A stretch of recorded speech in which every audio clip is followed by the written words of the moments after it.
Well, we've had so much fun. We've played 44 states plus the District of Columbia, so we've made almost all 50 states. Yeah, we've been to every one, I think, but because you drive through some on the way to others. But we've played almost every one. We've been to Japan 3 times. We've been to Europe about 8 times. You know, we've had a really good run. Very fun. That was Chris Siebert of the band Lavay Smith and her Red Hot Skillet Lickers. I'm Jeff, and this is Storied San Francisco. In this podcast, which will be part 1 of 2, Chris and Lavay will talk about how the band got started, the SF music scene at that time, and some interesting experiences they've had in club basements. Here are Chris and Lavay.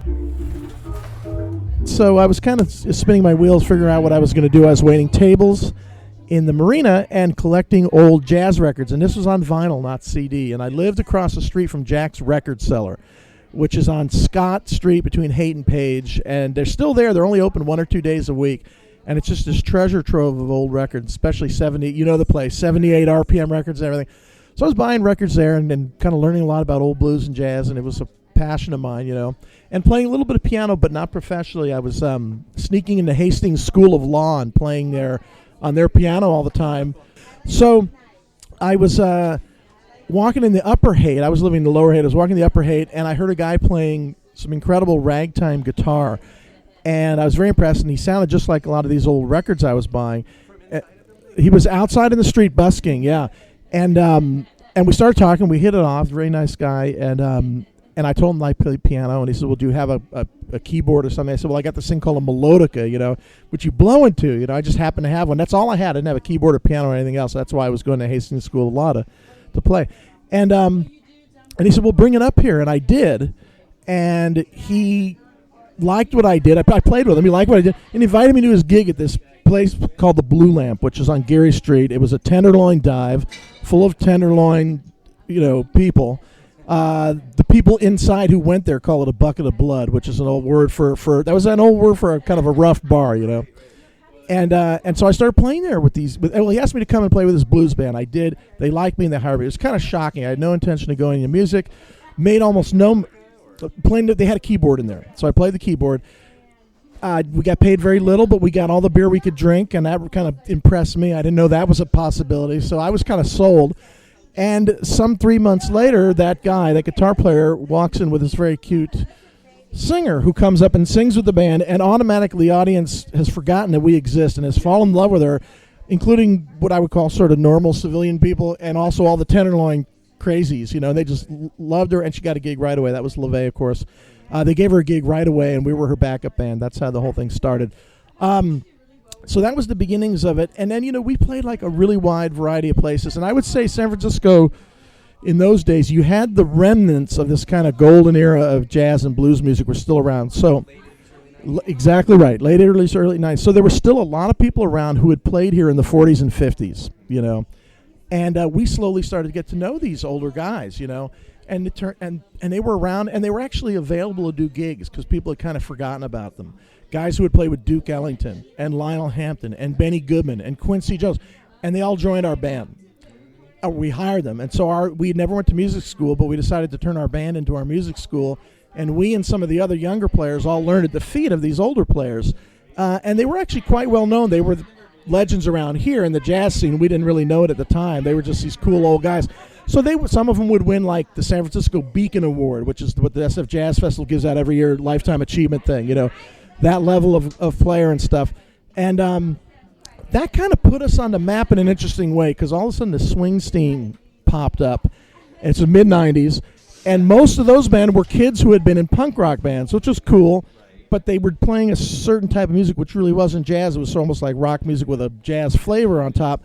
And we became known as the band in that scene that had real great musicians. And so we started touring behind that swing scene nationally, and we got a lot of great write-ups in all the jazz magazines, and they said, just because you don't like the swing scene, don't write these guys off, because they're the real deal, you know.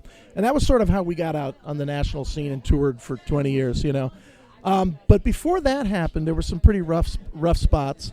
One time we did a gig. I'm going to not name a couple of names. Yeah, there's a couple. Right, exactly. Right. So we played a club up in North Beach, which is a pretty rough little spot. And Lavay in those days, still smoked cigarettes. And she was a real trooper, and she, no matter how she felt, she would make every gig. But one day she just couldn't do it, and her voice was out. She waited till the last minute to do the gig, but she just couldn't do it. And so we had to scramble because the rest of us needed the money from this gig. So I called a blues singer who I knew, and he came and subbed. He was very good. He'd been kind of a legend down in Los Angeles, and then he moved up here. He had seen better days, but he was a soulful guy. And he came in, and he really did a great job, and the crowd just loved it. But afterwards, the manager says, well, I don't want to pay you guys. And I said, well, you could have told us before. He said, we're paying for Lavay Smith. I said, well, you're supposed to tell us that beforehand, and then we won't do the gig. Fair enough. But she couldn't make it. We actually did our job by bringing somebody else in, a very competent sub. We did the best we could, good faith effort. And this guy's really being a dick about it, So we're arguing. Finally, he brings, and I'm not going to leave until I get paid. I'm trying to raise a stink and puff myself up as best I can. I'm not just kind of young person. I'm not really all that aggressive or anything. I'm kind of pretending like I know what I'm doing. I'm still pretty new in this business and everything, which, as my father, who was an actor, said, was invented to make his business look ethical, by the way. Because the music business, as Hunter S. Thompson said, it's a long plastic trench full of thieves and crooks, and then there's a bad side. That's Hunter S. Thompson. So we discovered some of that in the early days. This guy's not going to pay me, and I'm raising this thing. Finally, he says, "Okay, we're going downstairs." So he takes me downstairs. I had no idea there was a downstairs in this club. I had played there dozens of times. Well, it was a basement. Yeah, that's what I'm thinking. What is this all about? No idea. There's a basement in this place. We go down, and it's actually a sort of vast basement, which somehow to me at the time seemed like 10 times bigger than the club. Like it was under the entire North Beach was under there, with pipes, and they're dripping, and it's like this weird scene in a movie to me because it's all kind of empty except there's a desk in the middle of this vast basement with this guy sitting behind it, and this is really fucking weird, So I talked to the guy, and he's like, talk to me, at least in my mind, this guy's kind of talking like the Godfather, And he says, okay, tell me what happened, And we're in North Beach after all. And I sort of tell my story. The other guy tells a story, and then we kind of go back and forth. We argue, and the guy's like, and I feel like I'm on trial here, It's very weird. And I'm getting pretty nervous because the guy's got a goon sitting next to him who looks pretty dangerous, It's pretty much that's the feeling anyway. Whether it was actually there, I can't say because this is 25 years ago, but it sure felt exactly like what you just described, And I'm starting to get really nervous. Like, what are they going to do? Are they going to beat my ass for asking for the money? And so do I back down? And not pay? Yeah, right. All the the indignity and the being broke, So and the physical pain. So I'm trying to figure out what to do, but I stick to my guns, ask for money, and finally, and this guy's kind of yelling at me, and it's going back and forth. And finally, the guy behind the desk goes, "Give the kid the money." I'm like, "Oh, I'm like biggest sigh of relief in the world, And so he paid me. But come to find out, a week later, the goon who was sitting next to him, and all these people in this venue shall remain unnamed. The goon who was standing next to him went to jail for shooting a guy in the nuts a week later. And the guy he shot in the nuts was his boss's ex, the guy who was dating the guy behind the desk's ex-wife. Ex-wife, by the way. But we first started out in the Tenderloin, and the crowds were so wonderful. Like really soulful, interesting people, really weird people who love music a lot.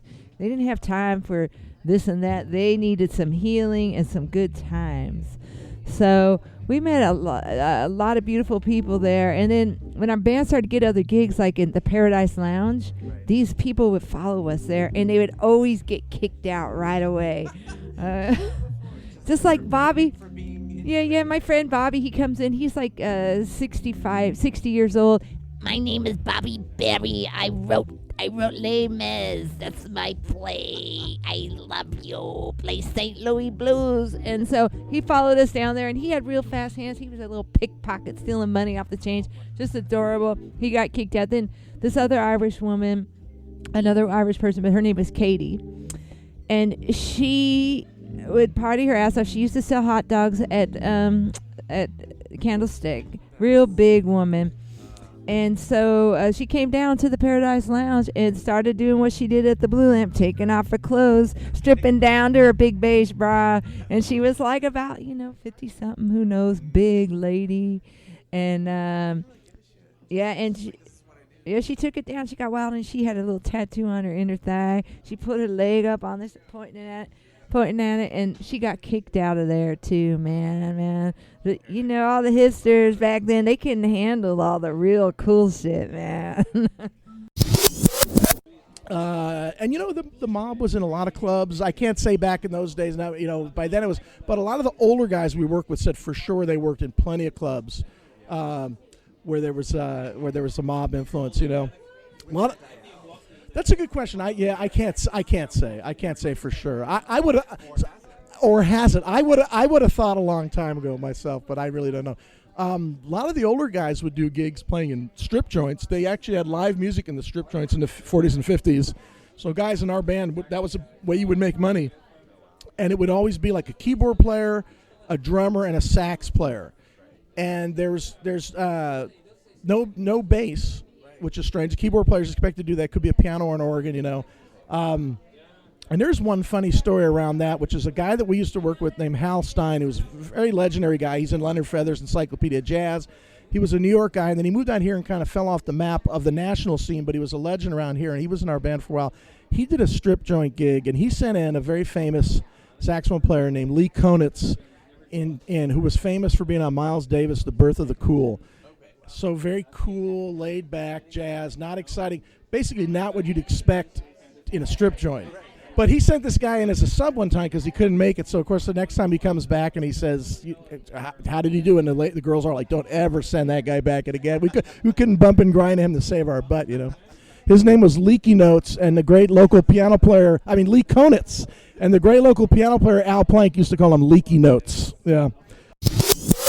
So, I remember the story similar to Chris's at the Grattan Green. We were playing there, and the guys wanted us to come downstairs again, but I was there that night because they were going to give us another night. And we went downstairs, and I remember the scene the same way, a big desk. But I remember the guy, older with gray hair, a lot of it. And I always remember him wearing a jumpsuit for some reason, maybe not an orange, like an orange jumpsuit, like right out of prison. And I remember a ton of money, just stacks of money. And then,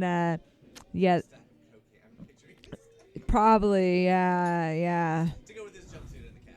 Yeah. And then, of course, Sam Connie. But I have to say, the clubs were a lot better when the mob owned them than when the corporations owned them. I'd much rather work for the mob than the corporations. Well, that's it for episode 11, part 1 of Storied San Francisco.